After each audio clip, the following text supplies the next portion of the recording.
Hey, how you doing?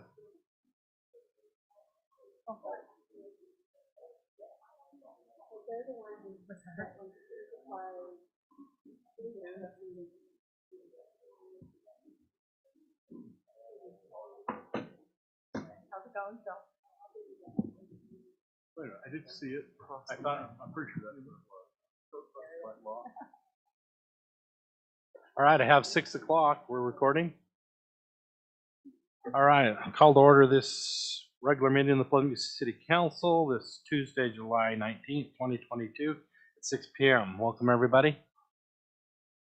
We'll start with a Pledge of Allegiance, opening prayer reading or expression of thought by Councilmember Phil Nelson. Phil. I pledge allegiance to the flag of the United States of America and to the republic for which it stands, one nation, under God, indivisible, with liberty and justice for all.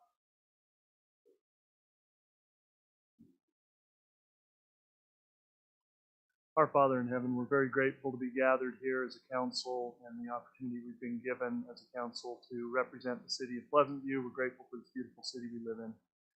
We would ask that as we make decisions today in the council that we might be guided in making correct decisions and in doing what best represents our constituents. So these things in the name of Jesus Christ, amen. Amen. Thank you, Phil. Item 1B is declaration of conflicts of interest. Has everybody had a chance to review the agenda? Are there any conflicts? Seeing none, move to item 1C, public. Not yet. Right now.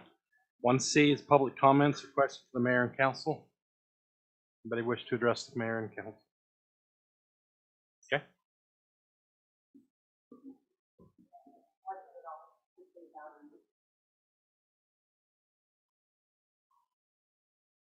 Ready?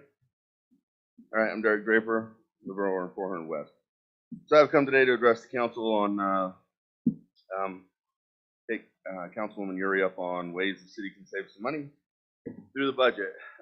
During the July 13th council meeting 2021, it was item number 4. It was a $12,000 payment for a sewer extension. On the docket, the wording appears that it's just to pay an invoice.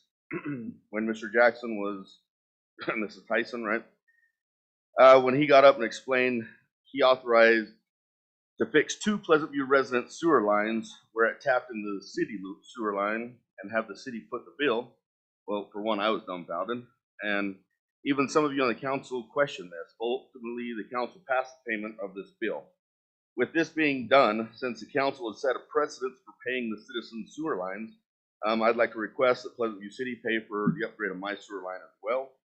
The next thing, my question here is, did Mr. Jackson act on his own to approve this expense for the city? Also, did Mr. Jackson know the people, residents he approved the sewer line for to be fixed? Was it a favor to someone on the council or the mayor? I don't know. Maybe this was a kind act, or maybe it was not. That is why city funds are not spent on private property. What has the city done to make sure spending city funds for private property when it's the property owner's responsibility does not happen in the future? I had a meeting with Amy here and Mr. Jackson in the later months of 2021, where Mr. Jackson, I asked him if he regularly approved replacing private property of another when they locate a problem, even though it may be private property owner's responsibility. Mr. Jackson told me he approved about 4 or 5 of these a year. So Mr. Jackson is making the call to fix private property owners' property with city funds to the tune of somewhere between $40,000 to $70,000 a year. Okay, that's an area we can save money. The city has purchased new equipment for public works. Do we know the dates we received them and how many hours are currently on them to justify the expense? Does anyone know why the police chief has received a $10,000 a year pay increase for the past 3 years? I'm sure no one else at the police department has received a pay increase of $10,000 in the past 3 years, each year. The last one that I have here is, why is the police chief the highest paid city employee? Amy, the CEO or CAO, she has more responsibility and more liability than the police chief. Plus, she is his boss. So I hope that's already been resolved. Thank you. Thank you. Anybody else? Item 2 is consent items, minutes of June 14th, 2022, and July 12th, 2022. 2 sets. Everybody have a chance to review those?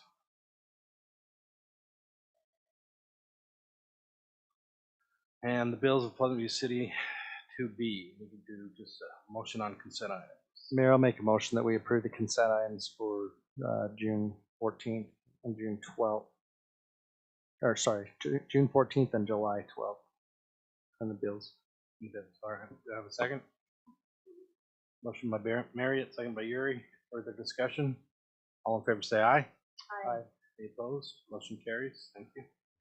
Item 3, recognizing Jill Minton for many years of service as a Pleasant View City Community Emergency Response Team Coordinator. And this area. Come on up here so we can see Still your lovely. hates, still I know hates she being in the does. She center. already told me when I talked. She This is says, torture I for hate being her, here, and I assured her so did I. So. I just want to publicly thank Jill Minton for the years and years of service on the CERT, running the CERT in our community. It's been 30 plus years and all volunteer work, and she has put her heart and soul into it. It's kind of been her baby, and she's just taken it and gone crazy with it and just done such a beautiful job. She's super organized, super dedicated.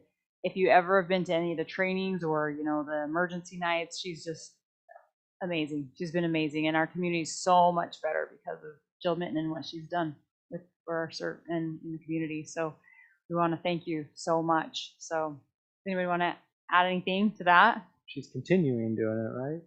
How are we gonna survive without you? You were like the third professional, I know. seriously. I think she single-handedly kept any emergency out of the city by being so prepared. Right. You know, that major earthquake and Jill, all her preparations cost. You raise a very interesting point. It is such a hard and thankless job because it only is everybody thanks you when we have an emergency.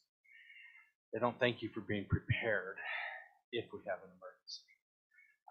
The average citizen just don't make that connection. There are a few out there that do. I understand that. But of the 11,000 citizens, but on behalf of those 11,000 citizens, we know and we understand and we really appreciate the dedication, what you've done for our community over the past 30 plus years. Wonderful. It's like I said, what a thankless job, but it's been noticed and just wonderful. Would you like to say? Neither want nor need thanks.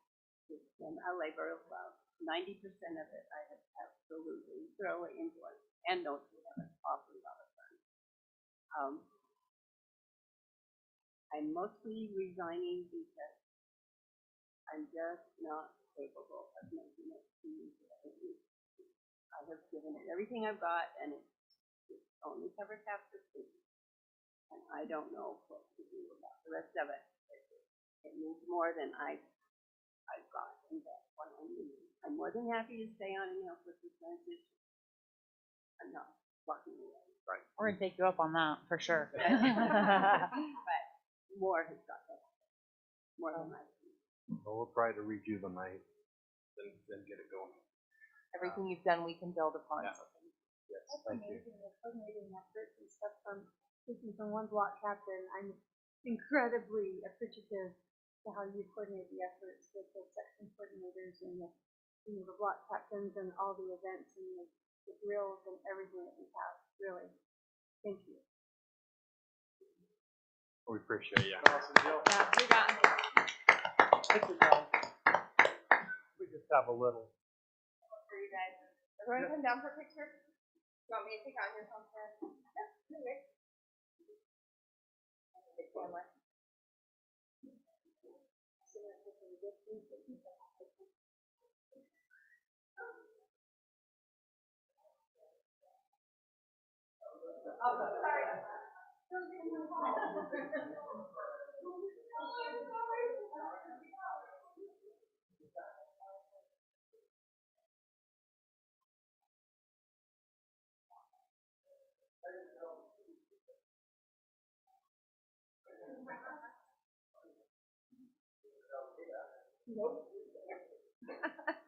Y'all gonna go home now?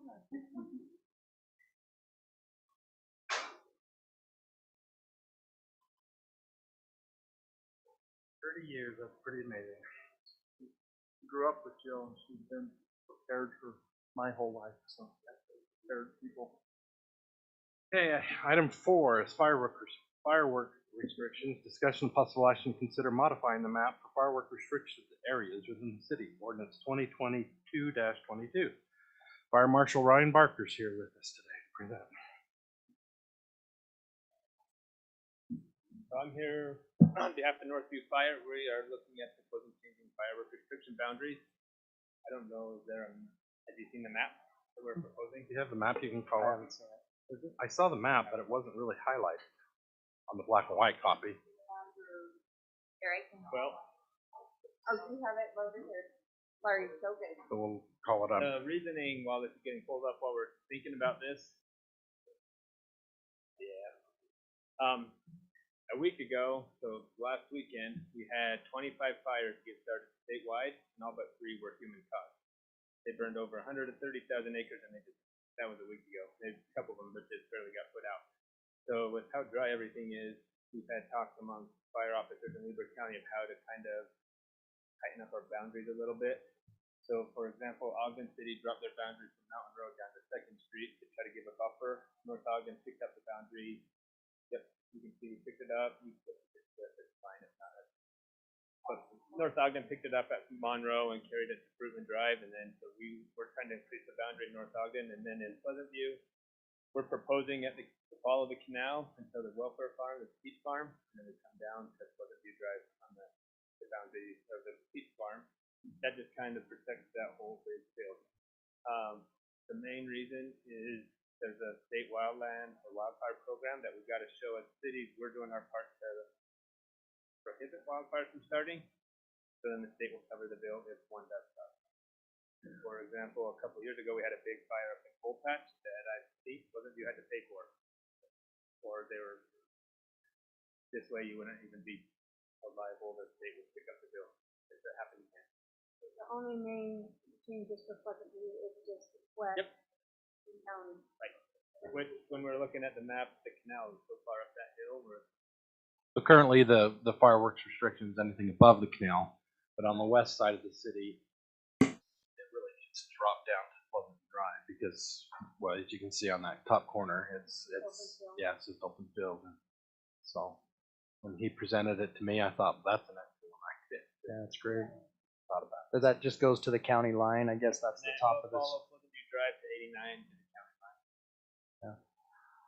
I wouldn't think that they would want fireworks in the peach orchard either. So maybe you could include that in there. It does. It actually comes down the eastern boundary of the Peach Orchard. So The eastern boundary. yeah, Oh, so okay. everybody's out on the west side of east side of the Peach Orchard. West side of the Peach West Orchard. side. So it doesn't The affect east side of the anybody Peach Orchard, yeah. Doesn't affect Nobody in that Nobody subdivision in on that 1325. Evergreen. Yeah, I suppose one day when that's developed, whatever, then you would just. they just change it. Can readjust, yeah. It's kind of a. I don't know. We want a buffer between wildland urban interface and house. Excellent. So those houses that are on Pleasant View Drive that go, like their backyard, is that, can they Everything do, north of Pleasant View Drive would be restricted. so this is kind of crazy, but can they do fireworks like in their driveway, or is that restricted then? Or on the road or whatever, yeah. On their, So technically, we have our boundary is in Pleasant View Drive, so I don't know if that's picked up in the middle of Pleasant View Drive. I've talked with Councilman Gibson about this. The way we kind of enforce it is we roll up on people shooting fireworks. We just educate you need to move to a safe location. We're not in the business of citing people. I'm sure Chief Hadley's the same way. He doesn't have his officers citing us.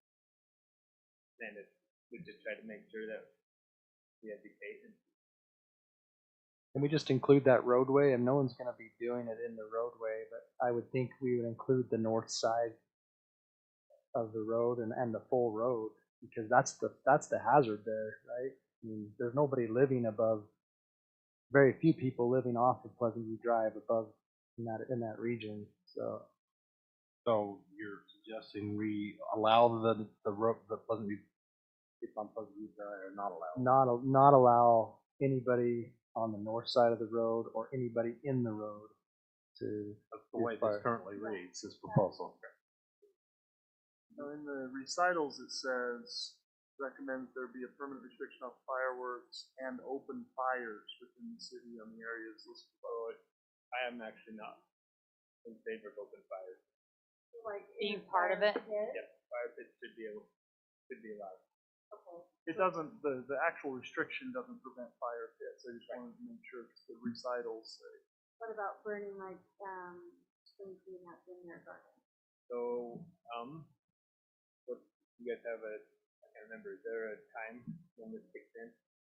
I'm familiar with North Ogden. It started This one just says So there it will goes be, June 1st through December 31st of each year, so that the spring can, okay. and this is just no fireworks. It doesn't say anything about fires. Yep, so if it's no fireworks, then you can do the spring cleanup. Well, then, You burn can't it. use a firework to light the fire. No. Right. There you go. is he a lawyer? I just want So to I know. think that the open burn months aren't, it's April, May, yeah. And then Right. sometimes in the fall, depending. So do we This need, year, I would be surprised. are if- yours, are the like Ogden and North Ogden's, are they date driven then? North Ogden did. Ogden, I don't know. I don't think. North we Ogden have- we did because our attorney thought we needed it, so we did from June 1st, because that starts the day after the open burn closes, and it goes till New Year's. So if you want to do fireworks on New Year's, none of this is New Year's. It has Allows the you exception of residency New for Year's New Year's. holiday and the Chinese New What Year. did the ordinance say about, it doesn't address on fireworks? Yeah. And just one of the things, and Larry and I were discussing, because, and this is the point that Phil brought up, but in that third whereas, it references of fireworks and open fires. And so because this is a year-round application, maybe looking at excluding the and open fires if you. Or let's make it date, you know, like they've done, Mhm. June 1st to,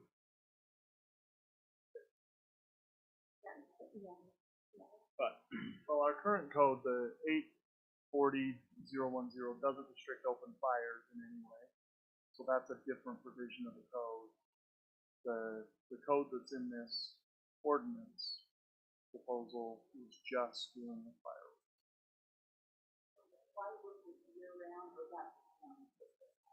I would say because that doesn't inhibit anything with open burn. And I think fireworks are already restricted to a time To a with state time. law, and so I don't know if. And on New Year's and also 4th of July and 24th. Exceptions, New Year's. Chinese New Year. Chinese New Year, yeah. We're not really worried about fire. State addresses that regardless. so we of need to either make this date dependent or take out the word open fire. See, that's where, yeah, I wonder if we want Make to it just modify the fireworks. title and I would modify take the, out open Instead of fire. mixing the two, yeah, open because they're fire two and, separate. The open fire is just the title of the whole chapter. You know, when you look at the chapter. Okay. But all we're changing is 80.40.010 restriction. I think it's okay though. Okay. I mean, the recitals mention open fire, but that doesn't have anything to do with the And ordinance. that addresses it in a Okay. different section. I think that's okay then. And it's probably okay to be against the law all the time up there. I'm fine with no date. I agree. Okay, It does say they can. thank you for, yeah. Thank you for being proactive on that. Mayor, I have a comment. You know, and Ryan had addressed our conversation earlier. I'm all for it. I think it's very, you know, we have one fire up there that goes up the mountain. So what? I mean, what are we gonna do to, you know, on 4th of July, there's fireworks up there. Yep. There's fireworks there, and fortunately we didn't have a problem. But we're putting this out there, and we weren't, but what are we gonna do? I mean, how do we enforce that? They try to enforce it. Well- It's pretty tough. I think it's But also they- protect us with litigation. Well, I And don't like know. you I said, just, the I mean, the reimbursement if there is a fire. we make these rules with, you know, and, you know, we don't want to have the grass so long, but nobody cares. Nobody, you know, so what? I get a letter in the mail, my grass is too long. I'm lighting fireworks, I'm having fun, I'm safe. Who cares? I mean, really, I don't know how many were up there, but there's a lot of fireworks Too many. on the hill. So we say this, yes, but so what? What do we do? And again, it protects us Well, from let's- whatever, but, Fire department tries to enforce it, but, you know, those, particularly those days, they're running from fire to fire. I mean, if Fireworks somebody fire. lights a fire, you know, are they gonna be held accountable for that? And how do we know? I mean, what? I'm just saying the teeth. I don't know an answer, but it's wonderful to have an ordinance, wonderful to have these things, but the fire department, the chief, or, Ron already said, we're not gonna, you know, we're gonna go up and slap your hand a little bit. Well, but there was that. Well, I don't know. I just, you know, without really a consequence, why are we having an ordinance? Why are we putting all this in? That's my question. Well, and I think it's important, the ordinance is already there, we're just changing the boundary of the Right. ordinance. So we're actually, in theory, I mean, we're making it a little bit more restrictive, but we're not really implementing the ordinance for the first time. But from Sarah's point, if somebody violates the city ordinance, if it's a violation of criminal offense, then it's much easier to hold them civilly liable for the damages that come from it. And so then you can pursue them. If they're not doing anything wrong, then there's no violation there. Yeah, no, I'm just bringing it up. I'm not arguing against it. I think something But that we need. my neighborhood, people are lighting fireworks off all the time. I understand what you're saying. But My it's just- neighbor lit a garbage can on fire, almost burned his house down. So Yeah, it's just, This I mean, was 2 I years just don't ago. know. I mean, it's a great idea. We cannot have the mountainside go from flames. And one little spark gets away. I mean, I have some 2 vacant lots between me and the guys right there in the street. I went out and got my hose. I said, that is going to go up. Yeah. Tinder dry. Fortunately, it didn't. But anyway, It's frustrating. go ahead, Mayor. Sorry. Any further discussion? If not, I'd entertain a motion. What is the is there no penalty for not going through with this ordinance? Is there a fine? I mean, it's just the default. It doesn't have one in the actual code, so I'm assuming it's the default. If there's It'll if be at there's the a end city of- that doesn't have restrictions and somebody were to cause a fire where they were lighting and, you know, something like that, could I ask Brandon, is it easier to get, If you cause a fire with fireworks, you're liable regardless if you whether have. there's an ordinance or not? Okay, so what does the added protection do? Just maybe make somebody take a second look at whether or not they should be doing that? Honest people honest. It, like I mentioned, it's similar to a speed limit. Is what gives a speed limit if there's not an officer to enforce it. I mean, if the officer doesn't see you, you can speed all you want. You cause an accident and you're speeding, it's a lot worse if you were speeding and there's a speed limit there. So if you have a repeat offender who's lighting on fireworks in a restricted area, you're going to cite them. And we have started that process where if we have repeat offenders, we warn them the first time and then we start citing them after that. So we only work with PD on that because it all goes through what you for. Here's, if we don't have an offense designated, there's not a penalty prescribed in it, then it defaults to a Class B misdemeanor. So I think that would be a Class B. We could make it more strict if we wanted to, but that's not necessarily. But the importance of having it be a penalty is then we have a code 944-030, which then allows a court, once somebody is judged guilty of an offense, to then be held civilly liable for harm, and it then triggers a lot of other options. So I think it's a Class B. So it's good to have a policy in place just in case. You know, we know it's a public relations type thing. You don't want to ruin their holiday, but at the same time, you don't want them to burn the city down. So it does give us guidelines to go by. We can make them aware of the ordinance. We can make note of the violation of the ordinance. Then if something should happen, they are responsible per ordinance that they violate city ordinance. And up to a Class B misdemeanor can be handled in justice court, in our city court. And then the judge has leniency to reduce it or however he wants to do it. So it's Mayor- good to have all these in place. Mayor, as regardless. long as I can light or cook my s'mores on my fire pit, I would like to modify the fireworks map as stated in item number 4 in ordinance 2022-22. Motion by Gibson, second by Yuri. Further discussion? Roll call vote. Arrington? Quick What? clarification, just in the recitals, would you like the open fires taken out of the third whereas? As long as I can have my fire. I don't know fire that pit. it matters. Occasionally we do pull from that just for the intent if there's questions, so it's helpful to have Sure, it clean. if he'll amend his motion.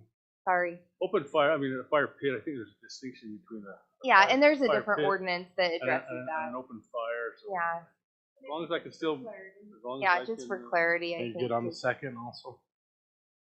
Yeah. Yeah. With the amendment. All right. Arrington, Yes. Marriott, Yes. Gibson, Nelson? Yeah. Gary? Yeah. Gary, thank you. Item 5, thank you, Ryan.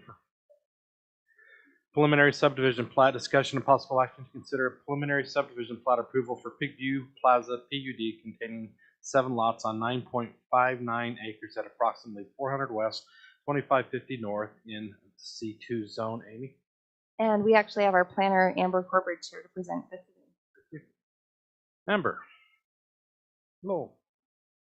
Y'all are having a good evening. So this does not today. A month ago, so at the beginning of July, the Planning Commission met and discussed this item, and they made a unanimous recommendation to approve, subject to meeting all department staff requirements. In the meeting, they discussed that this review is for the plat of the property, not necessarily the site development standards. There was a site plan submitted with the application to show how the site would lay out with these lots, and each of the lots would have their own commercial building and parking.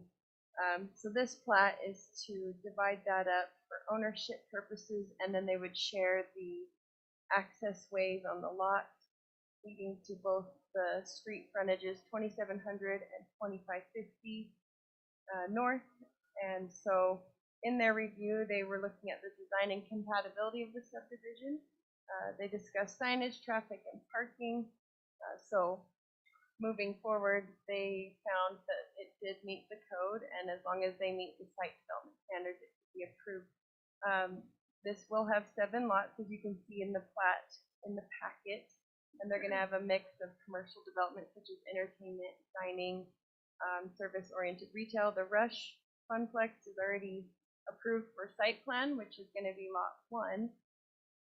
And they're going under, they're about to submit for construction plans right now.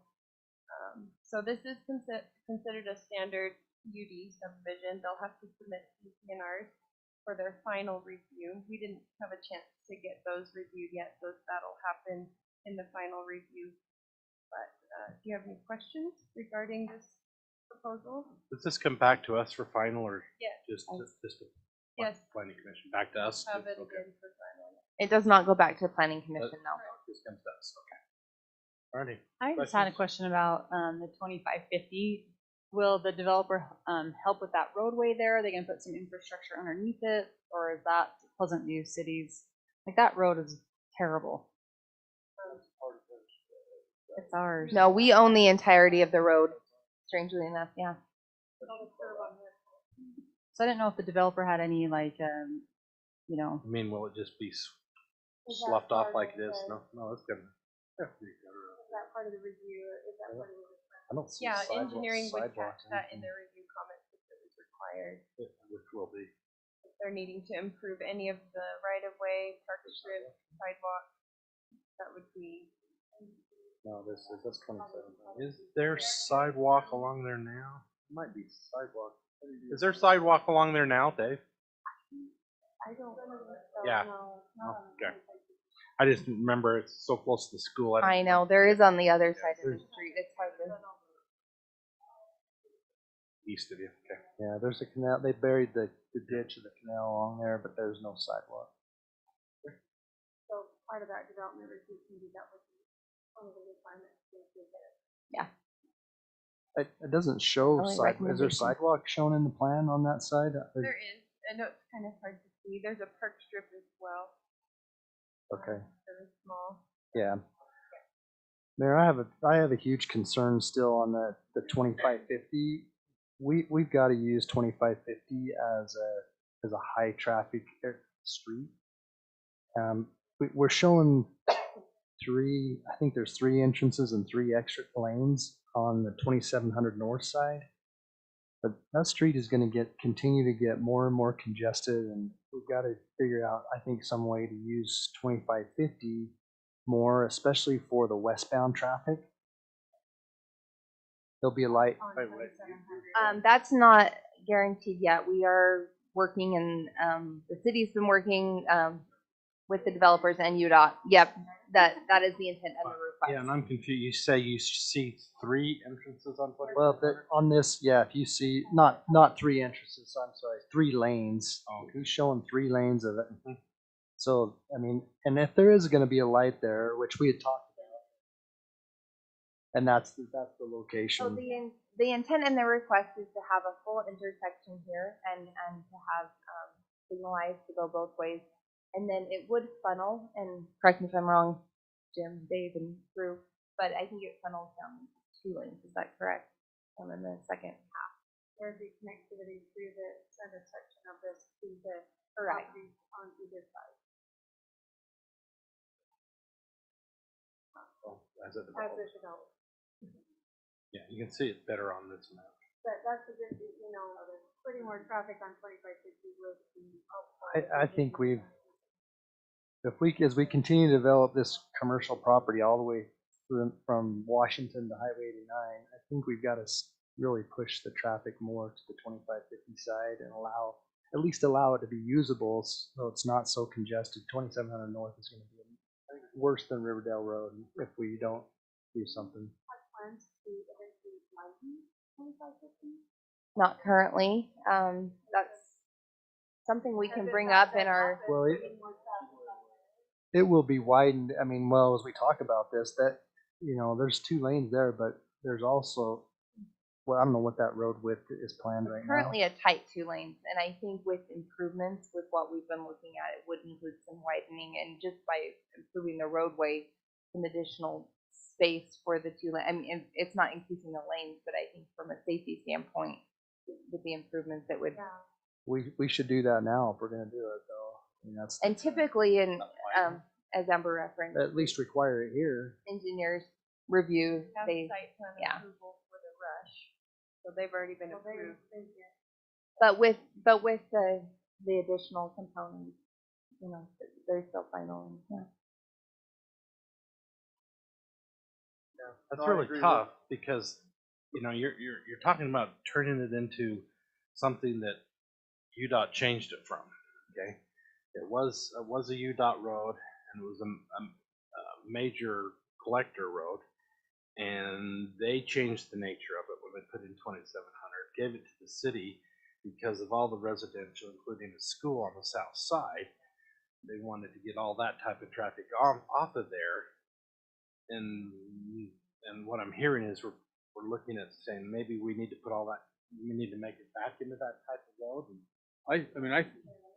Just as that's developed down with the condos or townhouse or whatever, I mean, that is curb and gutter and sidewalk, and then we've gained, 5 feet of road instead of having to go up into the canal. That has widened, so there is, parking along there, is which is good and bad, but that's, I envision that's what's gonna happen all the way along this development as well. That will fill in back to where the curb and gutter should be. Which one, what really will widen that area, then we can say we can put no parking on that street or something, which will. Well, we probably will because it's across the street from the Because park. you're going or the down and you're school. just such a narrow thing there. You drop off on one side into the ditch on one side, and then so I'm hoping that is part of that, and I think that'll come, right, Amy? That will be part of the. So with the improvements to the road, is that? I don't know, but Well, if nothing else, I need to go drive the road, but it would be nice if we did have any room to widen, even do a bike lane or something. I'm just trying to think of kids going to the rush. They're not going to go across 2700.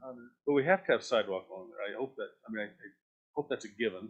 So final, can you bring us back a better detail? of, Curb and gutter and sidewalk, and then. And Dana apologized, she couldn't be here tonight. But yeah. Okay, if we can get Yeah, better we'll bring back clarification on the south some side additional before details we on do that. final, since this is preliminary. There's a nice wide overlay by the. But with measurements and that kind of stuff, Yeah, kind of a yeah. cross section. That's no problem at all. It'd be very beneficial to be able to see that. But I think we're happy to have it. I think it's turning out to be a wonderful project. I don't want to. Oh, it definitely that at is. all. I mean, And we appreciate those who are putting the time and money into that, and we don't want to And we're be lucky to negative have, for that at all. we're Hope- lucky hope to have you feel that's not 2550 way. Yeah. because you think of Riverdale Road, there is no other option. So at least we have some sort of an outlet there. To alleviate. to alleviate some. it's very true. No, and I would echo Steve's comments. I think these developers have been wonderful to work with, and we're really grateful for the partnerships. We're excited about Bring in some good restaurants and some good eateries and Awesome things restaurants. that we can have down there. We can keep our money in Pleasant View and have a date night we can walk to instead of having to drive to. So, can you do that? Mayor, with that, I'll make a motion that we approve this preliminary subdivision plat for the Peak View Plaza, as stated in item number 5. That's it, right? Second. Okay, motion by Gibson, second by Nelson. Further discussion? All in favor say aye. Aye. Any opposed? Motion carries. Thank you. Item 6, final subdivision plat, discussion possible action to consider final subdivision plat approval for Monte Vista Estates subdivision located at approximately 1650 west, 3125 north, and consisting of 5.8 acres with 11 single-family residential lots. Is Amy or Amber doing this one? Wait, Amber. Do a joint Yeah. thing, because, yeah, so this already came to, a preliminary review, Last week. This is last week. Last yeah. week, We just right. saw this last week. right? So nothing has changed since then, it's pretty much ready for final, there's just a few things that they need to button up, but yeah, we recommend approval, Subject to, subject to meeting all the comments and red lines by staff. because this is final, so we need to make sure we make that, meeting all those conditions. Mayor, I'll make a motion that we approve the final subdivision plat for Monte Vista Estates subdivision, Subject to, subject to the changes in red lines recommended by staff.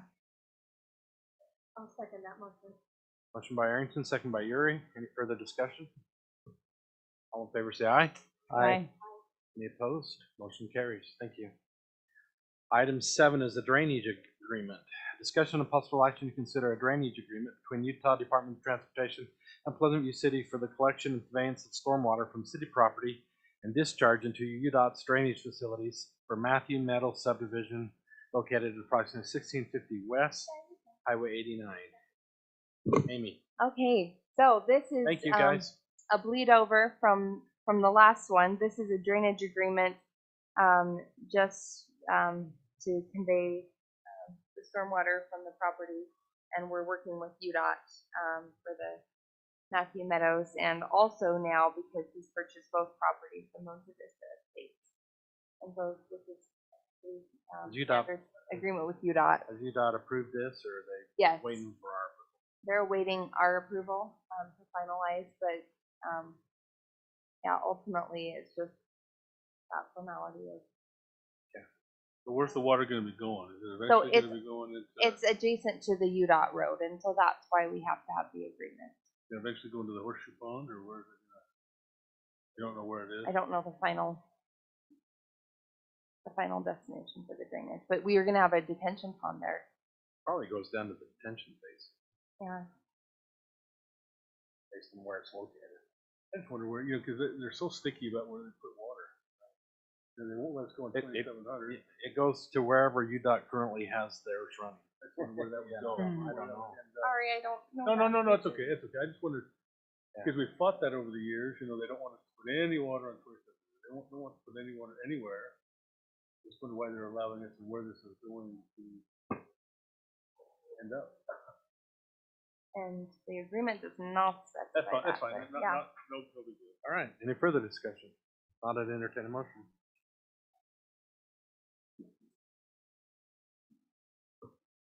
Drainage agreement. Mayor, I'd like to make a motion to approve the drainage agreement between UDOT and Pleasant View City for the collection and conveyance of stormwater from city property and the collection of UDOT. The Matthew Meadows subdivision located at 1650 West. Have a second? Second. Motion by Uri, second by Arrington. Any further discussion? All in favor say aye. Aye. Opposed? Motion carried. Thank you. Item 8 is a public hearing, which we will have a motion to in a minute. Ordinance amendments. Discussion and possible action to consider amending the definition of the Pleasant View City Code 18.04.065 assisted living facility, 18.04.442 nursing homes, 18.04.464 residential facility for elderly person, and 18.04.467 retirement home, and consolidating these definitions to assisted living facility large, assisted living facility small, and assisted living facility limited capacity, and includes zoning modifications to allow assisted living facility large as a conditional use in CP2, CP3, and MCM zones, assisted living facility small as a conditional use in CP1, CP2, CP3, and MCM zones, and assisted living facility limited capacity as a conditional use in RE15, RE20, A5, CP1, CP2, CP3, and MCM zones. Entertain a motion to go into a public hearing. So moved. Second the motion. Motion by Arrington, second by Marriott. All in favor, say aye. Aye. Okay, we're in a public hearing. Amy. Sorry, I wanted to make sure to cover all the bases in the language on the agenda and the notice, so it's very thorough. As you all may recall, a while back, as we were transitioning staff, we discovered that we had an assisted living proposal to modify to allow assisted living in CP 1, 2, and 3. And in that process, I started digging into our ordinances a little bit deeper and realized, oh, we've got 4 different definitions that could qualify as assisted living. And then also the use and the different definitions of the uses were scattered throughout our code. And in just looking and doing a little bit of research with what some of the other cities have done in the state, I noticed that Salt Lake and South Jordan focus instead of on all these different types of facilities, which are ultimately defined by state law, look at the footprint of the facility and what that impact would be in the zone. And I really liked that approach because ours was kind of an open can of worms. It really didn't focus in on what the size limitations could be. We had it listed in a few of our residential areas as an option, and I did have some reservations with that. And so this is a staff-initiated proposal just to refine our code, frankly. And the Planning Commission is recommending approval of this, but I just wanted to go through with you some of the changes to this. And so right now in our commercial zones,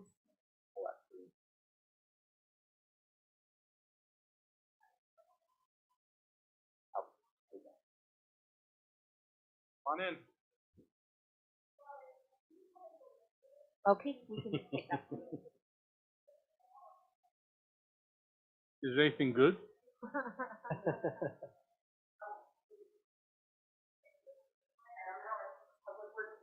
No, really no good. Pipe or something. Yeah, fitting valve. Hoping it was chocolate. Darn it, that didn't work out. So,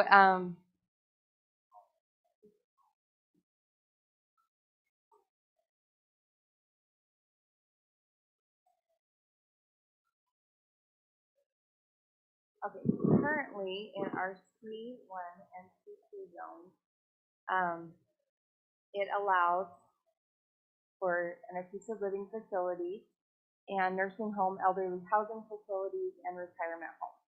Again, they're all pretty similarly related. And so the intention and the proposal here would be to not allow that in our commercial corridor C1 and C2 zones. But we do have some allowances proposed in the CP zones, as you all are aware. And so just with the prior discussion, the CP1, CP2, CP3, which was previously proposed for the expansion, looking at some additions there, but based on the zoning, the zoning map. I'll get this in color. The CP. So, sorry, it's a little blurred, but this lighter pink is the CP1. And so they're a little bit smaller sections and parcels. And then with the CP2, we have down here, we've got a little section down here of CP2. This is actually CP2 up here, where we have the development going in across from the rush. And then down here where you all have seen the proposal for assisted living. And so currently it is allowed in CP2. This would be the higher intensity use allowance of the CPs that's being proposed. So that we just approved a month ago, that's CP2 or C2? It's CP2. No, CP2. So right here is CP2. They're going forward with And that that's right the now? only one. They are going forward with that. That's the only one that you've addressed so far. Okay. There is an application that's. And that would be considered a large facility in Runyon. Yes. Yes, correct. And can we go over the CP3s as well while we're here? Yes, yes. So the CP3s are purple, but not all of the purple. So there's CP3 right there. And I'm assuming I think that's the only one. And that's where the Pepsi plant sits right now. It's way south of there. Oh, is that? Oh, CP3 right there too. But that's the one we approved. Where's the CP2? The CP2 that was, and all of the CP2s are permitted right now. So here and here, this is the one that we have a pending application. And then there's another one. Sorry, zoomed out. Oh, no, that's CP1. So, and then,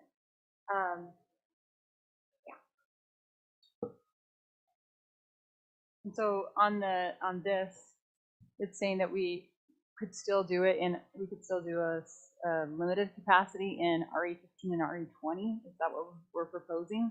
that's what's being proposed. It's up to you all. It's very limited, and so and that's part of it is it's a residential blend. And so let's say somebody wanted to put in a patio home and have a small assisted living facility, whether that be a hospice center or something within a neighborhood that allows and provides for that option. Currently, there is an allowance that doesn't have a limited capacity in those areas. And so it's still allowing that use, but limiting the footprint once again as to what that is. You know, if that's what they wanted to make it. Correct. And that's where, with the definitions, it references the different uses. I want to clarify, these would be proposed as conditional uses, so they would still Yes. have to go through Thank you. planning commission, and they may not be approved depending on how they mitigate any of the potential negative. So Amber, do we have to set the conditions now? Well, the conditions, for conditional uses, there's a list of 5 things that the planning commission reviews, and a few of them are how is it compatible with the neighborhood? Are the negative impacts being mitigated, like noise, sound, visual negative, parking? They look at all of that to make sure that it fits within the area that it's being proposed. How does this, do we have a definition for like behavioral, would that fit into this? So if I've got like 3 teenagers that I have in the council live-in facility, is that considered a? No, there's a separate part in our code that addresses that. This does, Assisted living. So it wouldn't fall under any of these categories of assisted living. and this does reference the state code, but there's another section. Oh, because they're licensed by the state for under 26, 21, so that probably, I'm assuming that state code. For those purposes, but it doesn't have an age restriction necessarily. So somebody, I could just see residents not wanting a behavioral rehab, a drug rehab, Mhm. something like that, being in those residential zones. I hope the uses already listed within our code, that they are tied to assisted living.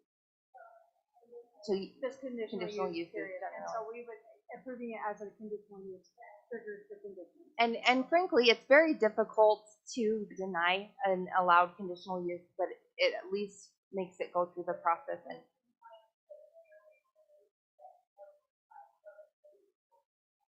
And the planning commission can impose those conditions under that umbrella.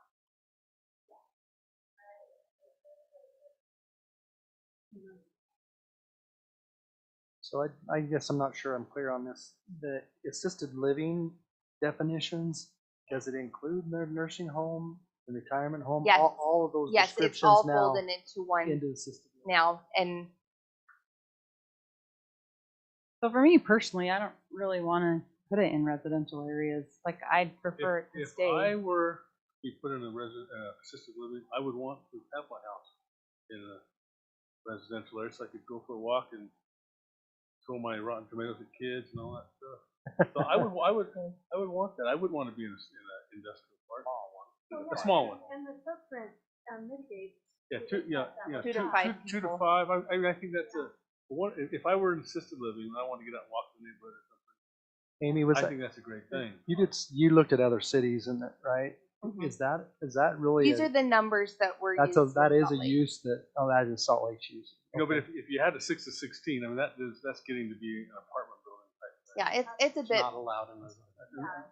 Well, but that's small still one. 16 rooms. If you had like 8 a. rooms. 2 to 5 is nothing more than a house like we have now. Right. So Your mom in your backyard and you could turn it in. See, now that wouldn't be allowed because it would be a yeah, that would fall into the AAA. Yep, it would have to be its own lot, its own facility. Was there a floor space or a square footage description this on any of doesn't go those? into that depth, and part of it too, and I really liked the language that they had in Salt Lake because when they have the licensing through the state of Utah, you're kind of playing a whack-a-mole when you put some of this detailed language in because some of their standards can be modified.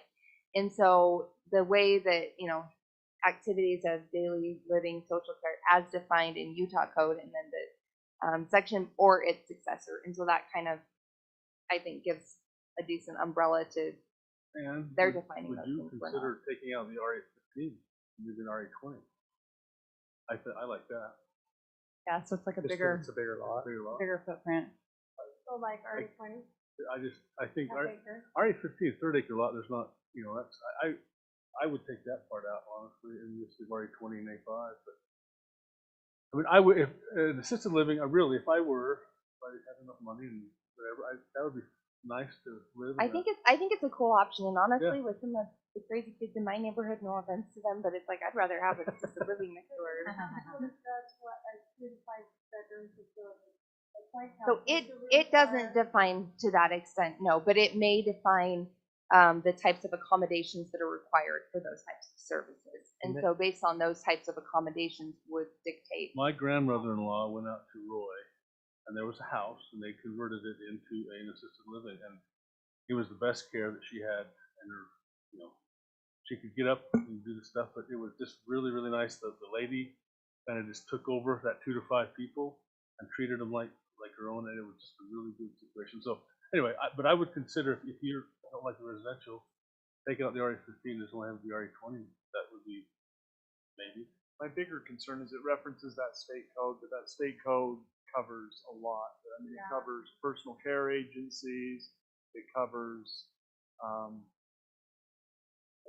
small health, so it doesn't limit it to just what we're talking. It could be a juvenile behavioral nursing, so rehab from meth. And we do, That's the concern. yeah, let me see if, I know in North Ogden, when I was in high school, they put one of those in. because and we it was also like, have it was a mess for the neighborhood. I agree with that. listed separately, and maybe we need to add some language that, and this is something that I'd also like to bring back and address, because we do have listed separately in our code, rehabilitation and treatment facility. And so that's something Maybe we just say. that does but not to distinguish, include a rehabilitation care facility. and I think that that's fine. I think that that's a fine clarification on that. And let me see if I can find the definition. It does have, are you looking at the state building now?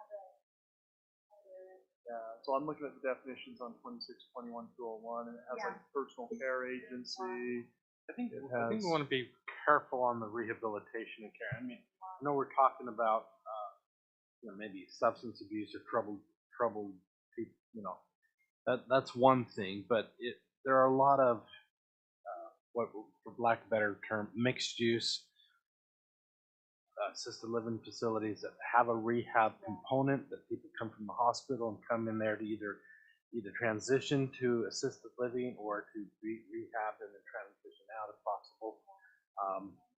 So Question is, Can you make it easy do you want to have a Seeing 2 to 5 individual halfway house No. in a Well, residential? but if you look at the assisted living limited capacity, a residential facility that includes any of the following functions and purposes: nursing, assisted living facility, retirement home, hospice and respite care facility, or rehabilitation facility. A residential facility occupied by 2 to 5 individuals. But then take that code out, maybe. I don't know, is that, by putting that code in, does that open it up to more than that? But we are defining it up there at the top. Under rehabilitation, under the state, what Phil's referencing. Well, then maybe take the and rehabilitation so out. maybe that's where it's too vague on that. But we do have this other definition here in our code for rehabilitation/treatment facility, that it is a separate distinction and has separate allowances. And so I wonder if you want to take out rehabilitation. This code also addresses the resident. So they have to be at least 21. Okay, that says that. Resident means a person 21 years or older or who is a result of a physical or mental limitation. I'm seeing resident means an individual who receives healthcare services from one of the following covered providers. It just means first, it means a person 21 years or older. Yes, under 9. Are we looking at the same 2621-201? This is 26-21-2.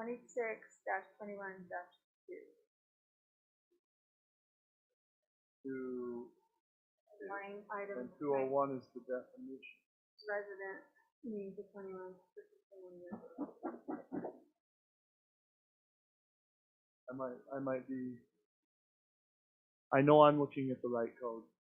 I just don't see, mine only goes to 14, and resident is defined as an individual who receives healthcare services from one of the following covered providers: nursing care facility, small healthcare facility, assisted living facility, or a hospice that provides living quarters.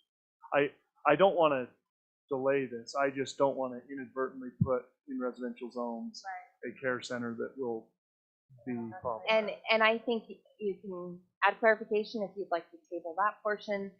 We do have a portion in our code that does address and define rehabilitation treatment facility, and that's something that came up with one of the planning commissioners.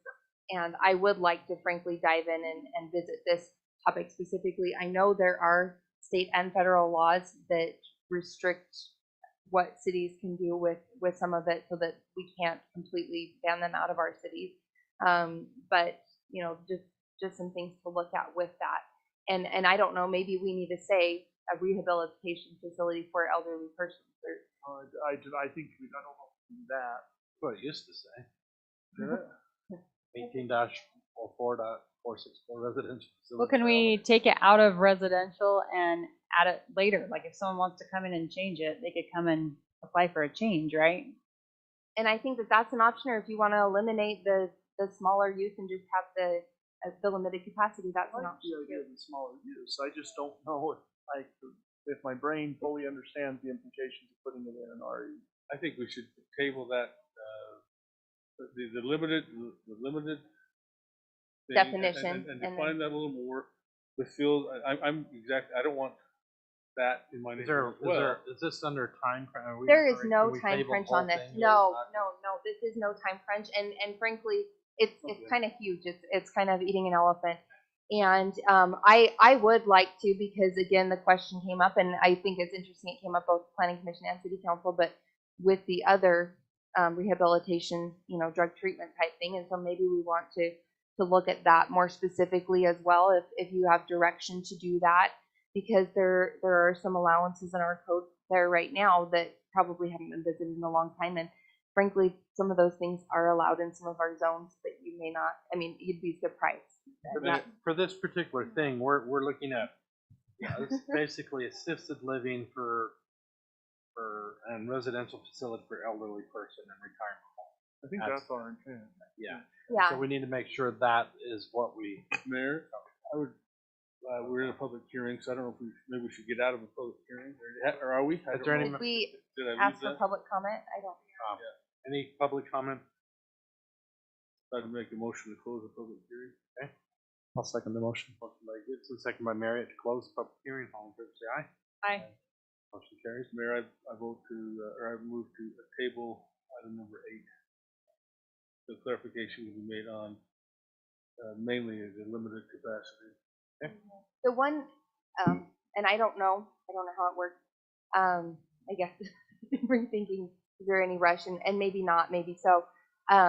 With preserving the commercial corridor, if you'd like to move forward with just the elimination of the C1 and C2 to do that, that may be something you want to look at. Otherwise, I don't know if we can indefinitely have a notice of pending ordinance to protect that. And the C1, C2. C1 and the Let's just, It's removed. this, because it's not in RE20 and RE15. If we just say,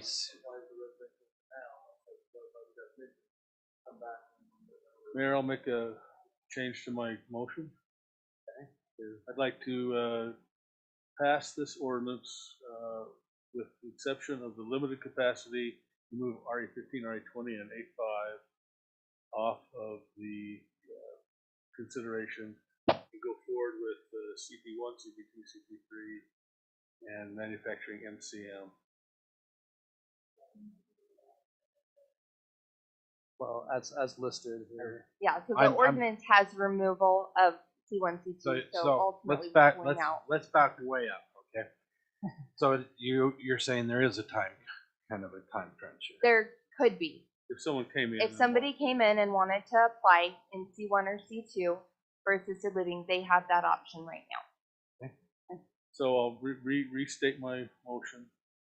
I pass the public,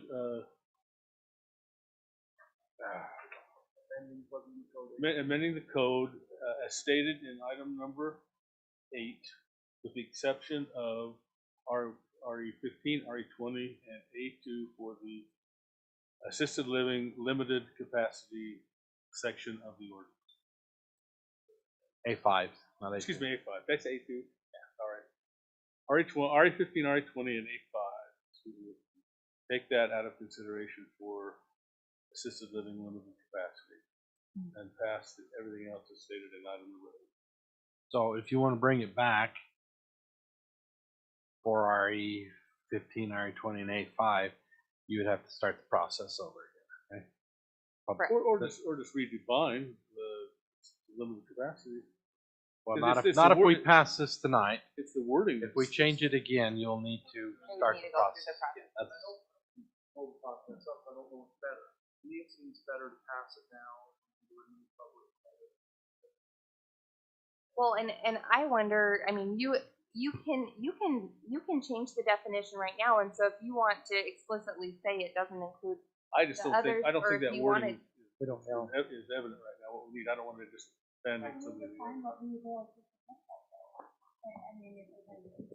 All right, so we have a motion on the floor to approve with the removal of RE15, RE20, and A5. Do you have a second? Second. I have a motion by Gibson, a second by Harrington. Now further discussion. Could we just remove the C1 and C2 from this and table the rest of it? And that make the process You'll be easier? approving this ordinance now. I think you'd have to start the process over again. I don't think that's, I mean, I don't think 15, 20, and A5 are going to be any big deal. I don't think people are going to put that in.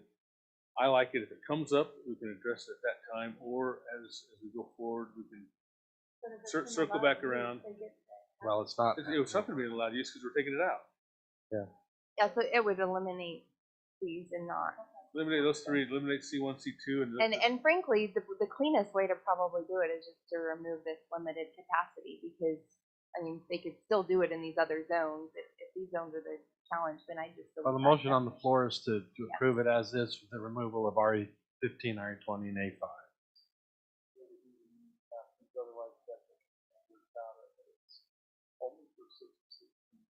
Oh, that's true. That's true. Yeah, I hope I didn't derail the whole thing, but I do. No. like to know. No, I think we it's agree. fair. I don't want that either. And it's just not stated correctly, and I don't think we could make it maybe a mess trying to. On the fly, we'll cut things off. Mhm. Call for the vote. All in favor, say aye. Aye. Is it roll call? Require roll call. Where is the actual ordinance here? That one. And the language is right here, and the document is emailed to you. Oh, is that it? The packet, Review 211 that. pages. So, Bill, under health, we talked about that. So we're gonna strike RE15, RE20, and A5 out of there. All right. All right. Arrington, Yes. Marriott, Yes. Gibson. Yes. Nelson. Yes. Yuri. Okay, motion approves. Unanimous. Okay. Thank you all for That was a long. you know that one, And I didn't even have any comments in that one. What? Can you believe it? I thought you wanted me to study it. Let's put it out for a study. Amy, can we do that? Item 9, consolidated fee schedule. Discussion and possible action to amend the Parkfield reservation fees and add a police assistance events fee to the consolidated fee schedule resolution 2022-Q. Laurie. Another cleanup one. This has been, so section 1 has been on the court side. If you have a break to go to the rest of the also the reductions of code. We thought we were finalizing and making sure that it's in our consolidated fee schedule. And so if they're renting the restrooms in the winter month and the rest of the code, it's $35 per day, it's still $10 per hour. And the summer months is $50. How can we do it in the winter? It's all water. Sometimes you have, somebody's renting it, we do have an agreement with. But the restrooms are closed. Winterized. Oh, no, we don't. That's why we're talking about reducing the fee. Yeah, We're not turning it on. and that's why we'll give them a break on it. Okay. Section 2. Section 2 is on summer event. Section, so if they have an event and they have to have food service for any reason, it's gonna be $75 a pop, and it's not me. Do we have that now? What is it now?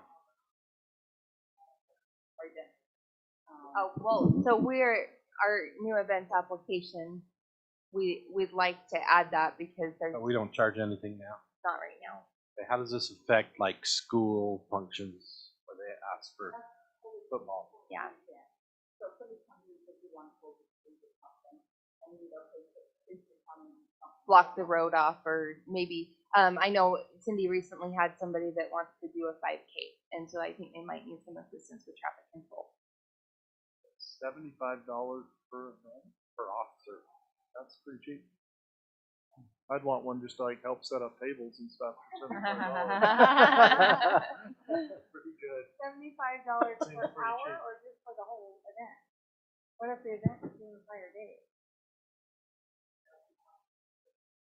We could tell them it's not available for. And I think the police assistance is not intended to be, surveillance or anything like that. It's just Do we want to define that better? I think, yeah. I just wondered about babysitting, right? Like, what is the police assistance defined as? Yeah. I don't want to complicate things, but it seems very cheap.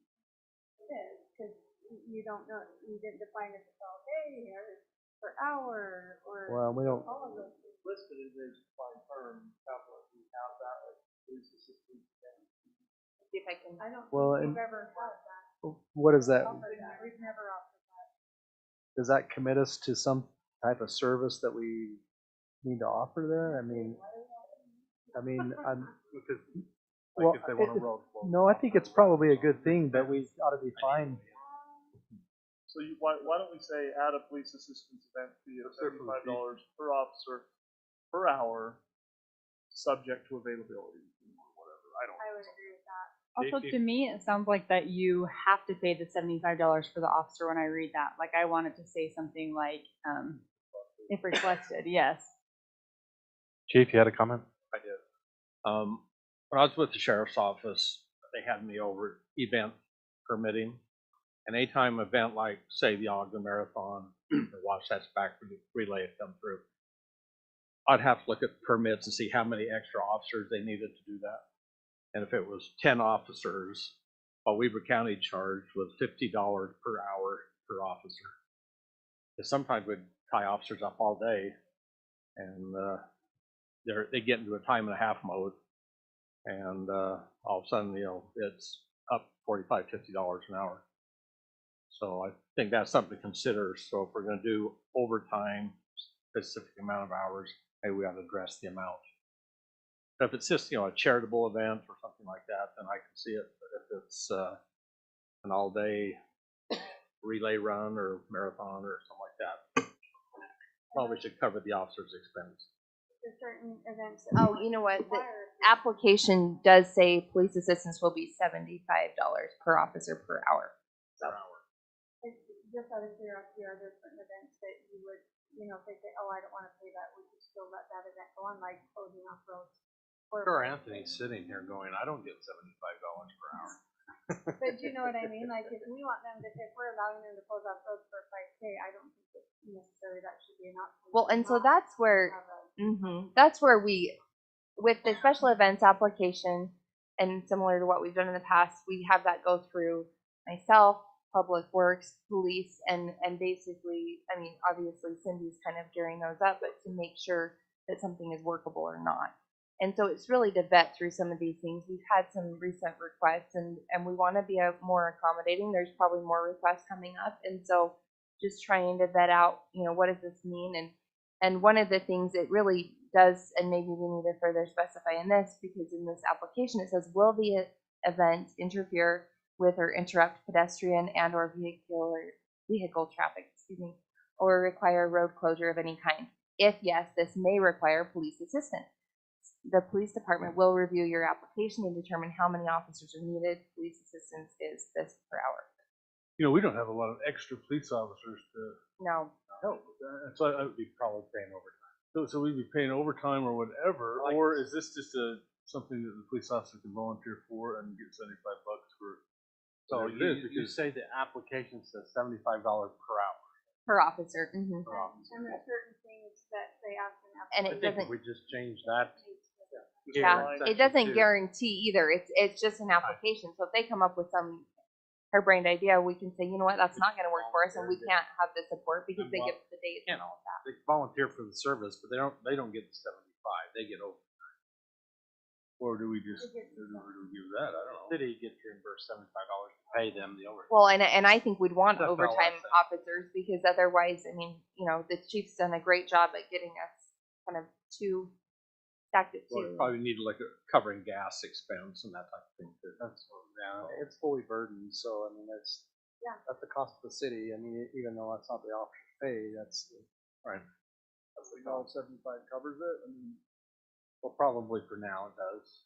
so let's just make Per the hour. definition align with the per hour. Yeah, exactly. But I like the application, depending on how they answer that, is then what Yeah, but- they will have to have in order to. Right. But it's not offering, any service of the police. It just says if it interferes or interrupts with pedestrian or vehicle traffic, or requires that road closure. We want to differentiate. I like what he said about the charitable type event versus nonprofit, or I wonder if we should. I think don't know. I think we don't have a lot of events like that anyway, right? I mean, has this happened? Have we had an event in the last year that wasn't a city event that required an officer? Well, it's just a street closure. But as of recent, I will say, and it's kind of a fun thing. There's been a lot of different interests in doing different things. People wanting to. Well, we can bounce always houses. revisit this too. Yeah. We're not going to do Is this anything an in stone armed here. police officer event, the 75, or an unarmed? I think police they're are always always armed, aren't they? But well, no, I'm just saying, is this do we have a bonus if they're being a bodyguard protection or something? I mean, is it? And based on this definition, and maybe we just need to, if the motion is to pull this entirely in, it's mean, if you- just for traffic and vehicular. So things like, in the application, is it going to, interrupt pedestrian traffic? And things like that, that would trigger that you're gonna have a police officer. I mean, if we have some concert in the park or something, we get a bunch of ruffians here, we're going to want to have some sort of security, and our That's police the- officers, That would be our event, and well, Well, maybe if not. somebody else had it, and that's, If somebody had, and when we review the application, we would tell them that have them have their own would be a good private security. so maybe if they have to apply for a mass gathering permit, that would trigger, you need to have a police officer. Okay, let's bring this back to the fee schedule. This before us is just to amend the consolidated fee schedule and not change the event application and vetting process. So, Okay, so are we ready for? yes, please. Well, Mayor, I would make a motion that hate we all- approve resolution 2022-Q with the amendment that section 2 notes that the police assistance event fee will be $75 per officer per hour. But Mayor, what if it's on a weekend or a weekday? We'll I'll do a second that motion. I'll second that motion. Motion by Nelson, second by Yuri. All in favor, say aye. Aye. Oh, roll call, sorry. Arrington, Yes. Gibson, Marriott. Yes. Nelson, Yuri. What if we do need a study? Is there cost? Just have the party at your house. I'll apply for grants. All protest events will be approved. Item 10, fraud assessment. Presentation of the fraud risk assessment for Pleasant View fiscal year 2022-2023. Laurie. Exactly the same as last year. They haven't reached their assessment form. So it's also a way to point what we have and what we don't have. And point to last year. Auditors will look at this, but I don't know really what. Were there any actions that came out of this year's assessment that we needed to redo, right? That's the audit, I guess. Nope. Mayor, I'll make a motion that we accept the fraud risk assessment as stated. Second. Motion by Marriott, second by Arrington. All in favor, say aye. Aye. Any opposed? Motion carries. Item 11 is the purchasing policy. Discussion of possible action. Consider amending the city's purchasing policy to clean up thresholds, approvals, and amounts. Ordinance 2022-23. Thank you. So this is another cleanup item. We did. So the reason why it's back is I had the amount 2,501 to the 20,000 that was moved and approved. And the issue with that for the city administrator and mayor or mayor pro tem approval, Tyson's like, we can't even pay our gas without permission now. So I think the intent of the discussion prior was the 10 to 20 in that range. Yes, So coming down. I sure hope so. 499 really down. Hey, it's below 5. I'm taking it. So this is really just I think the intent of the discussion prior was not to have the formal approval, but then still requires that informal price quotation. But then again, that would have would approve. And it's an and, so that's where Tyson's like, ooh, this is gonna be tricky. Are we ready? I'll make a motion that we approve ordinance 2022-23 purchasing policy. Okay. Motion by Arrington, second by Yuri. Further discussion? Roll call. Arrington, Yes. Gibson, Marriott, Nelson, Yuri. Motion carries. Thank you. Item 12 is closed meeting. Do we need a closed meeting? I don't have any items this evening. Item, thanks. Item 13 is other business. Start with Chief. I'm sorry, we got it on the agenda this week, so. Uh-huh. Just a little brief summary on what our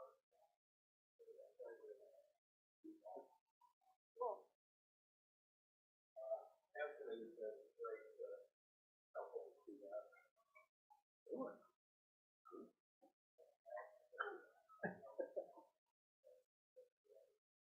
Thank you for coming tonight. Oh, thank you.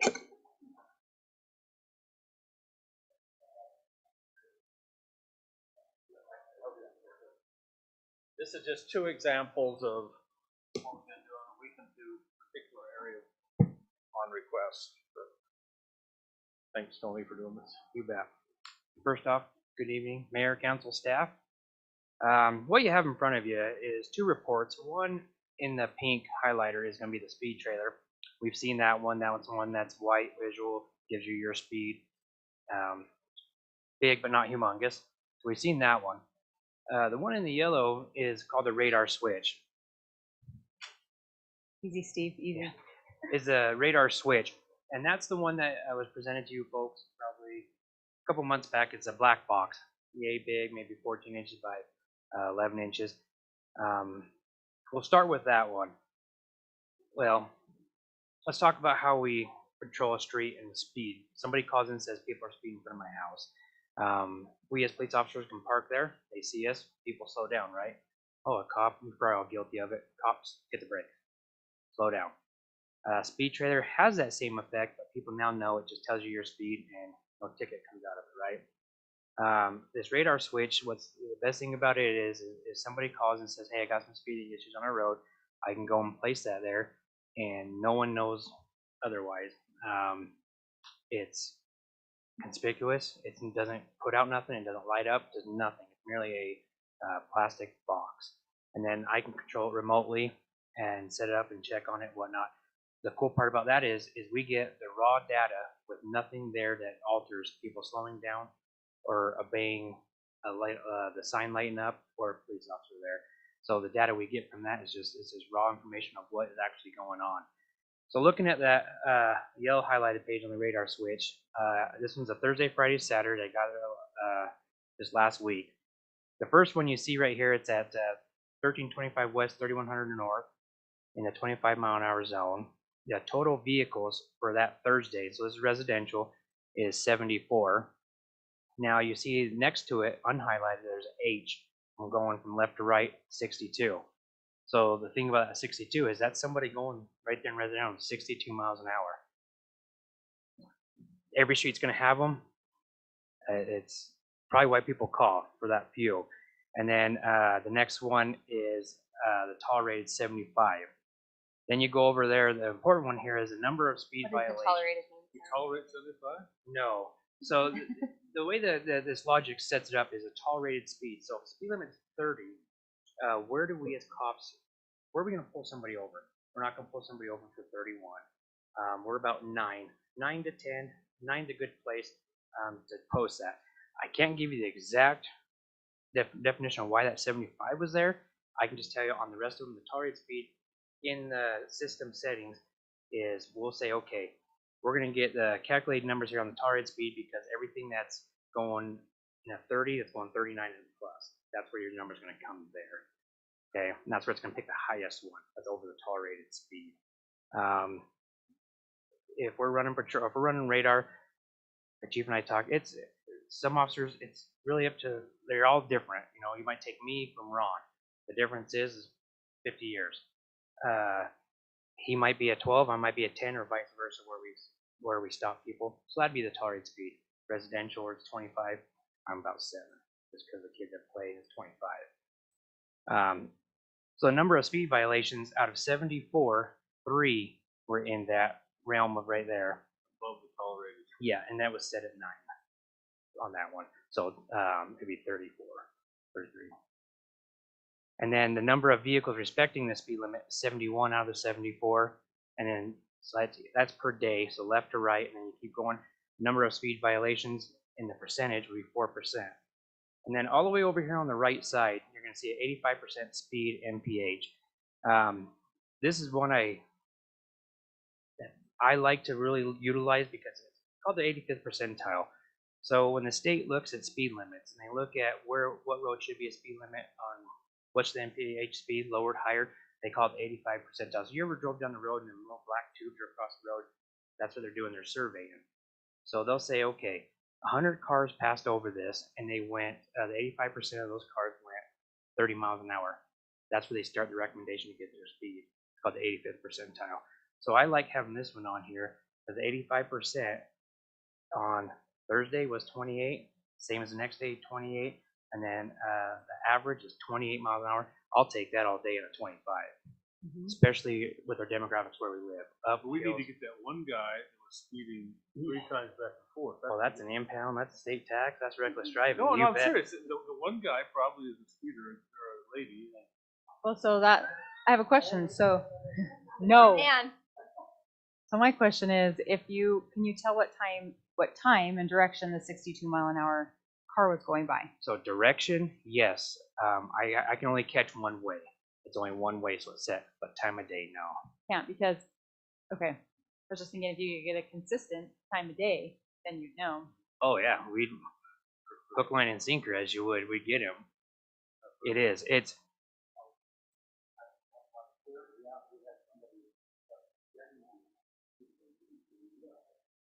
So who travels 600 west between 700 north and Alberta Drive?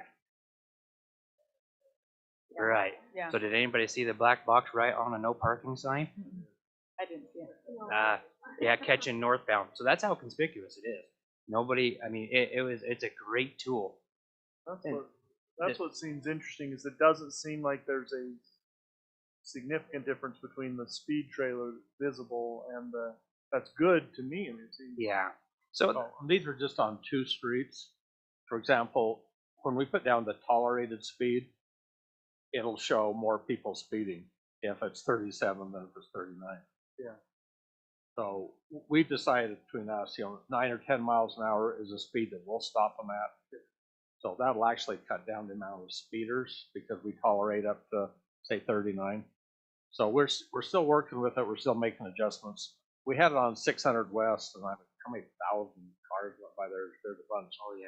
At a tolerated speed at 37, like 200 and something were above the tolerated speed. On Shady Lane, huh? 1,000? So on 600 west.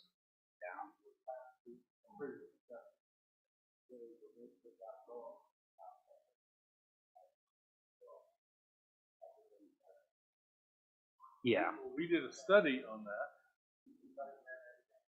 It did. and I wanted to raise that. No one would. No one. So, we wanted to change it both to 35, but we had people that said that. The ones that live on there. Yeah, we should. Let's get some data. So that's the greatest thing about this is as we with the chief. Can we use this data because we had to have a justification study? Yeah. Can we utilize that and get away with that? And that study was, it was like years ago, and it's still, we can still use that. 35 on both roads. So it'd be written, so it'd be done. I have to slow my brakes every time. I don't know why on a city road you couldn't use this for a city study. We wouldn't want to do it on a state road. And I But can there's jump. 35 miles an hour on both 1,000 and 600. So I mean, the radar switch is awesome. A lot of people call and complain about speeders. So I go up there and I say, what direction? What's the best place? What you think? Get their feedback because they live there. I don't. I put that out there, and a lot of them will be like, guarantee they're going 70. That car just went by. It's going 65, and I'm like, okay. So the goodest thing, the best part about it is, I usually do Wednesday to Wednesday with both the radar switch and the trailer. I did it anywhere from 5 to 7 days, Wednesday to Wednesday or Thursday to Thursday. So one, people feel that we're not just going there to beat them for one day, and 2, to collect data. It is important, and so we have feedback, right? And then and if they request that they see the feedback on it, I'll show them whatnot. And then a lot of the times you see the average speed, the 85th percentile, is maybe 6 over of what the posted speed limit up. And that, for some reason, it works and puts ease in their mind, and they're thankful and call me back when it's bad again. Why can't we have a time of the day? Yeah, I'm wondering that too. What is, Will the software handle that? So no, it's we go through Traffic Logic, and this is based on their new cloud program.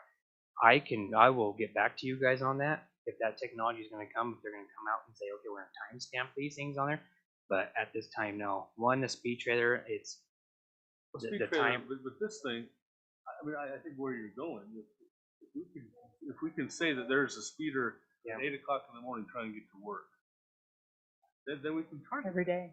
Yeah. Or even a collection of. Coming up the hill at whatever, Yeah. at times of day Oh where yeah, people those are- ones are easy. About 8 and 3. Absolutely. I'll tell you what, I can't give you a firm answer. I know it doesn't do this. I will call our rep, Nate, and I'll get an answer back to you folks, Thank you. for sure. No, I have a drop down for when I build a report such as this, and I can choose what it is, and then that timestamp on there for the highest is not on there. It's not one of the options. Yeah. Yep. And it's probably technology, and I'll tell you what, it's coming. I bet you. Mhm. We're not the first ones to probably wonder this for sure. Yeah. On the cloud program, yes. Within itself of the device, no. That's probably the problem is it doesn't have it. I auto do it on there for dates. I don't have times. So if I put it out here in front of the office tomorrow at 3 o'clock, it doesn't do it. It only goes by date. So I Send it in when it just sends it for that day, or when you ask it to send the data, or how. Yep. I could probably get pretty close to narrowing this down to a time. Pretty close. I think the closest I can get to is a 15-minute, but not exact time. That's still. So it's close. I mean, I know. 7:37. I know. Yeah. We'll just get. That's the next thing. Camera's all over, but so that's the radar switch here. And then, like you guys all have known, you guys have seen that the speed trader's been around. We're collecting the same data for that. It's going out. Chief and I were talking from when we know there's not snow, so we're not going to crash. So when snow flies, so we're hoping to get a good 8-9 months out of it. And so it's out and about, and people are appreciative. People will, citizens will separate call. We'll get a hold officer and ask them. They send me an email and gets on list and gets it out there. So. Mhm. And we have a couple constant complainers, and knows who they are. I know who they are. We did set it up at one of those homes that we had. I think it's one of the first that we tried, and there were some issues with the trailer at that time. So we'll readdress those addresses and maybe bring this data back in for you. Okay. I just switched it off. Yeah, it was last week. Yeah.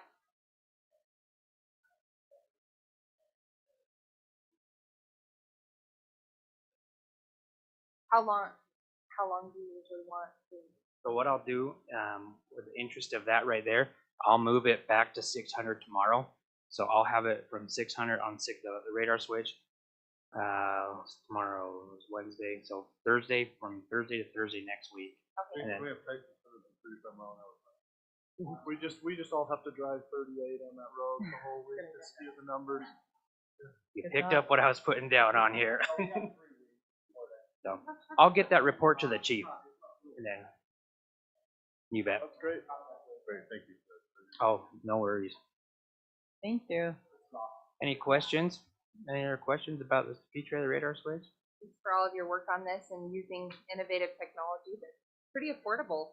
Yeah, and I think people would, if we have the ability, once we get enough data, to almost do like an annual report or so. I think people would like to know what's the speeding in their area there. It would be cool if the software, I don't want you to manually do it, the software can generate a report. That's all possible, and that's Traffic Logic is that's what they're building their base on. It's not what we buy from them; it's what their product does, and they're coming out with a lot of good stuff, and they have come out with a lot of stuff, good stuff for the citizens, for cities to publish, say, hey, this is what it is. Put it in the newsletter. And that's what we're doing. We're moving it around every week, trying to hit. If nobody has called in, then we're picking somewhere that we've observed, and then if we put it somewhere that is a problem, I'm sending out correction patrols and officers to go there and be in that area and scene. So it's working. It's just Thank you. Yeah. Of letting people know what we're doing. Oh, just the results, put it a couple of months, something to say, the average speed on this is whatever. Slow down. You're doing what? Oh, and Steve's here.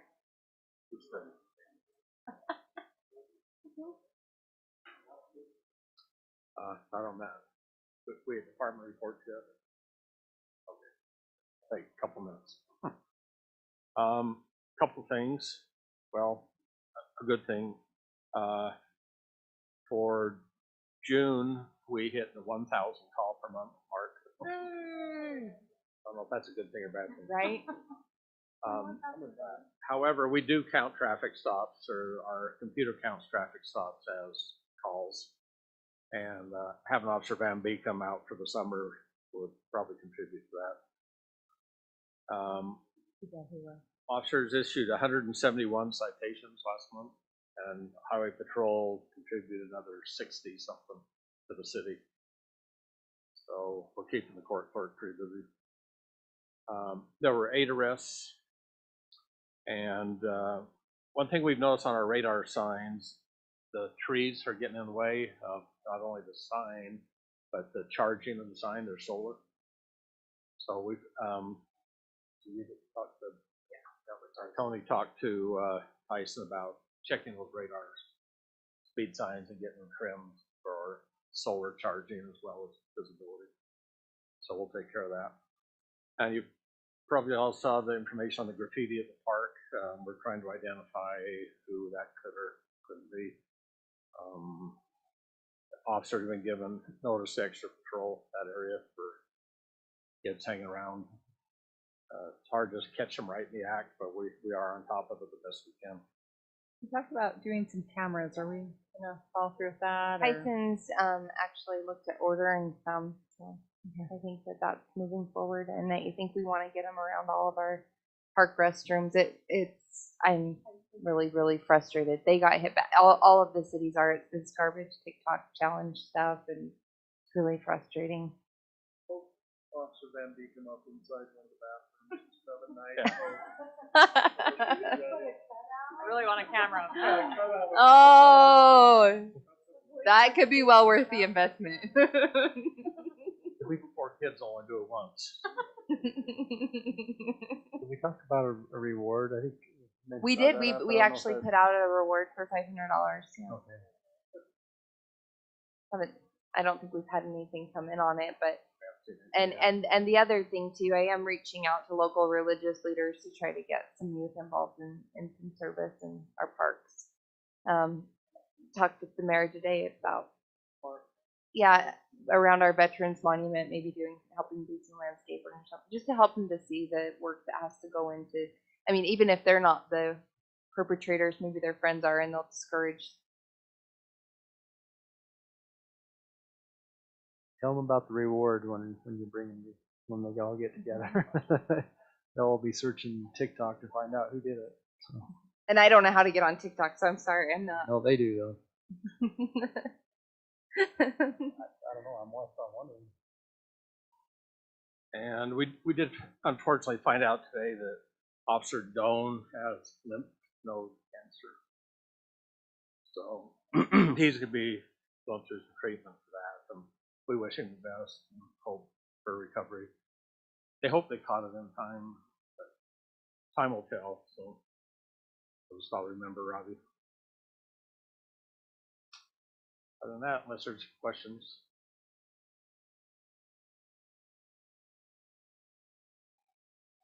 They removed some of it, and the rest are going to try to do with chemo or radiation treatment.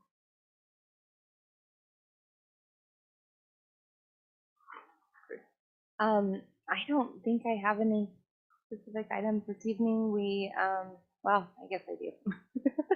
The mayor and I met with Representatives Wilcox and Gwen to go over several items today, one of them being just coordination with UDOT and working through. We've got so many developments coming or possibly coming, and our corridors are right off UDOT roads, and so we're just trying to come up with some really good options and workable ways to do that. So it was a really good meeting.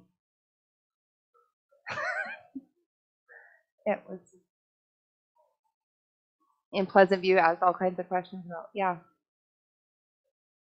Either one of them been? Has either one of those been? Yeah, Ryan a lot, and Representative Gwen lives over in Far West, so not too far off, and he used to be on the city council there. Yeah, Well, I think they said we were divided in 3 now. With yeah, it'll be a little bit different, but yeah, it's really cool because it's like, you know, more representation for the city with how I mean it's not a bad thing, and they were very supportive and excited about some of the ventures we have going, and it was an excellent meeting, I thought, and kind of a good precursor to the legislative session for next year. So. I mean, Ryan has been around, but I've just never seen him, taking any part of it. He's been incredibly supportive of our Veterans Monument and helped to secure a lot of funds for that. And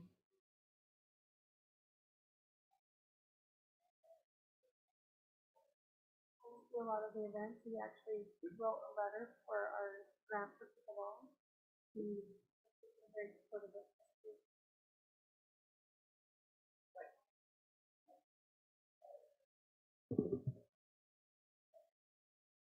I just want to congratulate us on not having a truth and taxation hearing. It's going to be a great, well done. Question I did have though is if somebody wanted to rent or put on a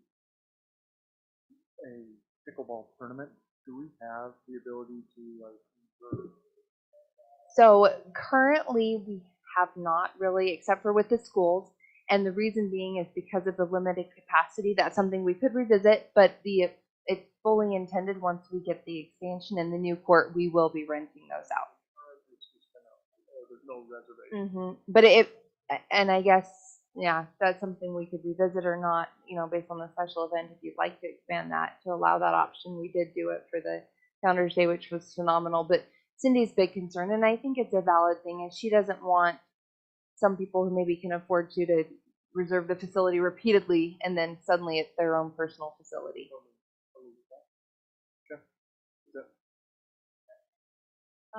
Yeah, we had a fiber meeting today, just discussing like where we are and where things are going, and honestly, they're not going anywhere.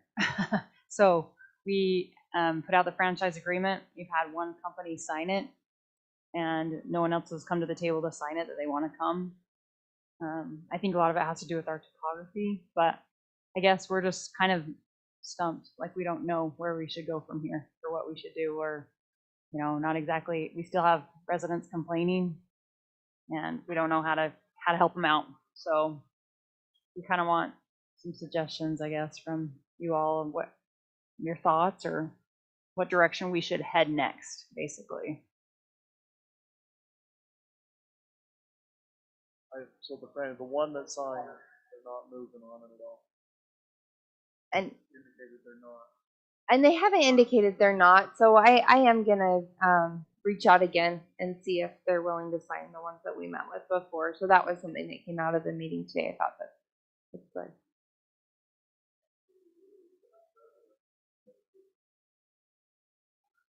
Sign up here if you're interested. Yeah.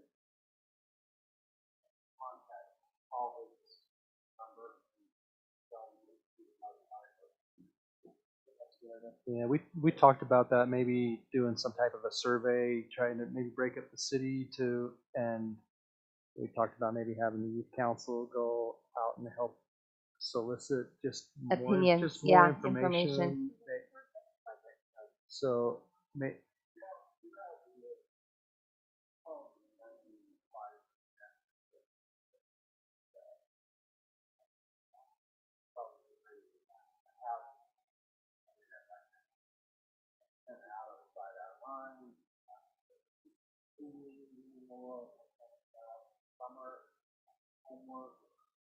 yeah.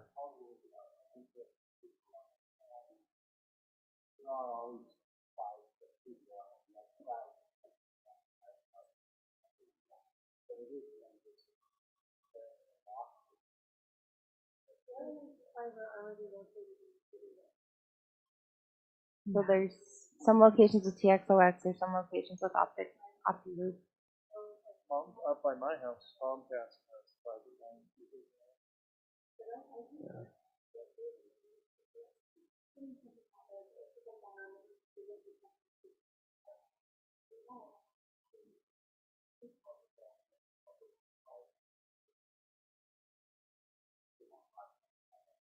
Yeah, I think.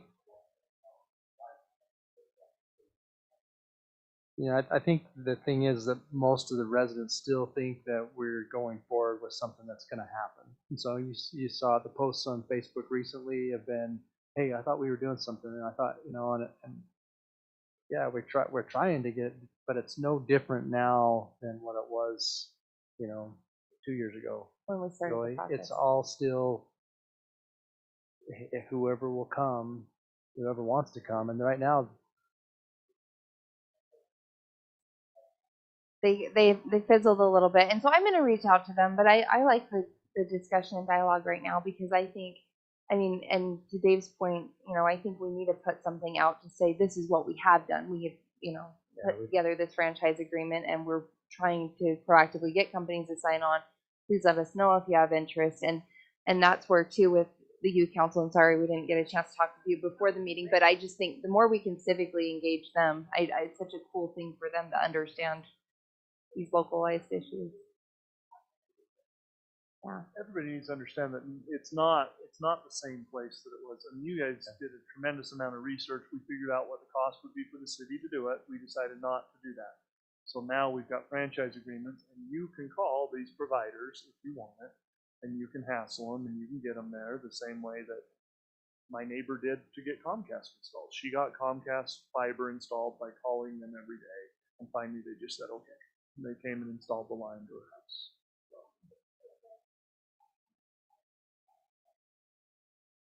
Yeah, we don't have the fiber. We got Comcast. We don't have the fiber because they only ran it to hers and then stopped.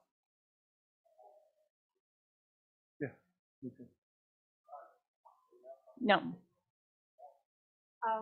Still kind of fun, but watching all the conversations on Facebook with our neighbors, I'm just really, really grateful for our city staff here who worked so hard to milk every little thing they can out of the money that we have, the public money, to make our ends meet and provide food.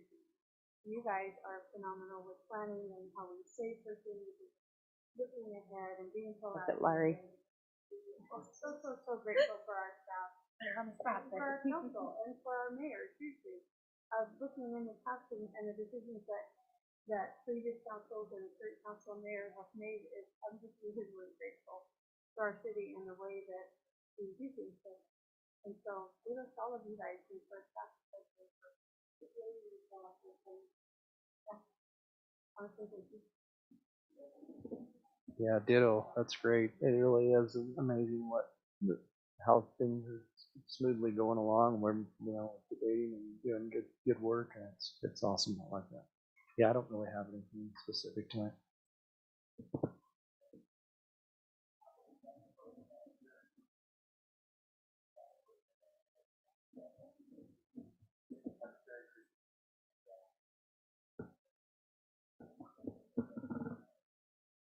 Are we storing? Yeah. Yep. We will store it. I don't. I'll bet you could come and Yeah. cut it down. We've done several of those where they've cut it down, the city will haul it away. The city won't cut it down. And they only want Small limbs, bigger right? pieces, something like that. So any little limbs, that has to be thrown away, but any of the stuff, the city will load it up in the truck and take it over. And you can't cook salmon over Russian olive trees, right? That's the worst. Like, you. Because they were having a salmon bake. Brothel? Oh. Bothell, Washington. Yes, they had a brothel. I don't know. Well, just that kind of stays up there. Anyway. They didn't have J-Wood, huh? No, it was over. Justin, what was it over? Alder? That salmon. Alder up in Bothell. They've never been to Pleasant View, so. Anyway, and they were serving it with coleslaw and garlic bread. They don't have any idea what they're doing. That's all I have. Thanks everybody for accommodating moving this forward a week. I know. Marilyn, I'll make the motion that we adjourn. Second. Aye. Thank you.